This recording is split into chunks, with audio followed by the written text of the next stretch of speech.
La historia de Apple comienza en 1976, cuando Steve Jobs, Steve Wozniak y Ronald Wen fundaron Apple Computers en California.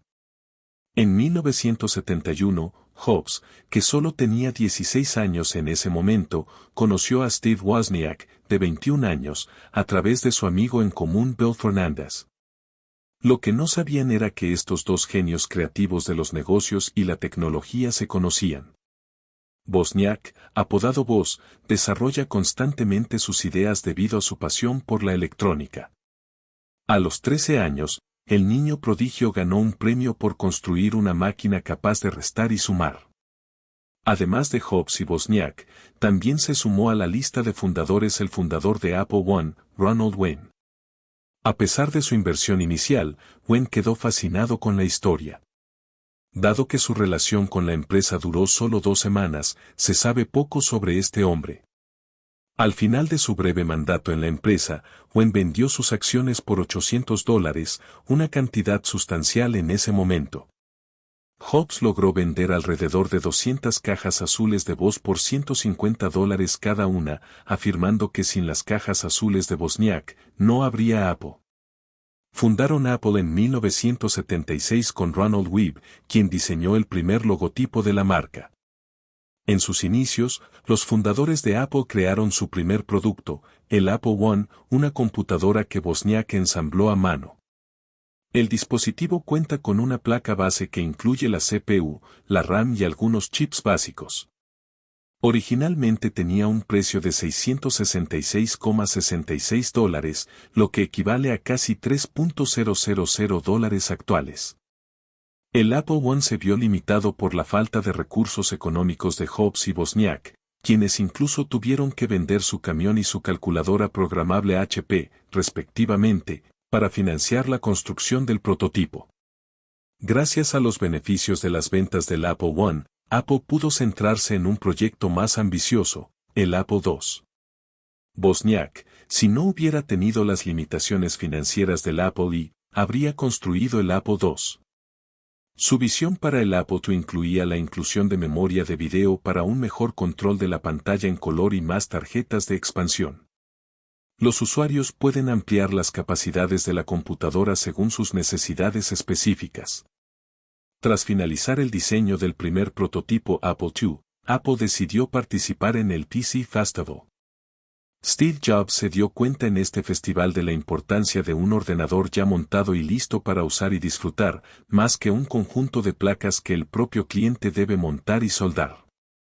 Por lo tanto, la salida de video, el teclado y todo lo demás necesario del Apple II tuvieron que integrarse en una carcasa de plástico para facilitar su uso. Steve Wozniak fue responsable del diseño de toda la lógica y la electrónica del Apple II, mientras que Steve Jobs fue responsable de la visión y la visión a largo plazo de Apple de crear un producto que satisficiera las necesidades tanto técnicas como no técnicas. El usuario. Además de la decisión de vender el Apple II como un paquete completo y bellamente empaquetado, Jobs también tomó otras decisiones importantes, como invertir en mejores sistemas de energía y control de temperatura. Como resultado de estas decisiones, el Apple II era un ordenador completamente silencioso porque no necesitaba ventiladores para mantener la temperatura adecuada. Como sucesor del Apple II, Steve Jobs quería una máquina más moderna que contribuyera al mercado de las computadoras empresariales. En mayo de 1980, Apple finalmente lanzó su tan esperado ordenador, el Apple III. Sin embargo, a pesar de las expectativas, la máquina experimentó problemas técnicos que resultaron en varias fallas, incluido el sobrecalentamiento debido a la falta de un ventilador. Como resultado, hubo que reemplazar miles de Apple III. Para remediar la situación, Apple lanzó una nueva versión del Apple III en noviembre de 1981 que solucionaba los problemas de la versión original. Incluso se lanzó una tercera versión, el Apple III, en 1983. Sin embargo, los problemas técnicos con la versión original desanimaron a muchos compradores y la marca Apple sufrió, convirtiendo al Apple III en su primer gran fracaso comercial. A pesar del fracaso comercial del Apple III, Apple no se dio por vencido y continuó trabajando en el desarrollo de dos nuevos modelos de ordenador, el Lisa y el Macintosh. Una de las grandes apuestas de Apple es el modelo Lisa, que se espera sea la nueva generación de ordenadores de la marca. Además, el modelo pretendía entrar en el mercado comercial, sector que el Apple III rechazó pero el IBM PC conquistó.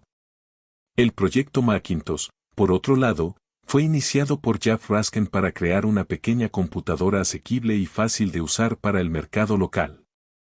Los dos proyectos son muy diferentes, pero Apple cree que estos modelos podrían ser la clave de su futuro éxito en el mercado de la tecnología y la informática.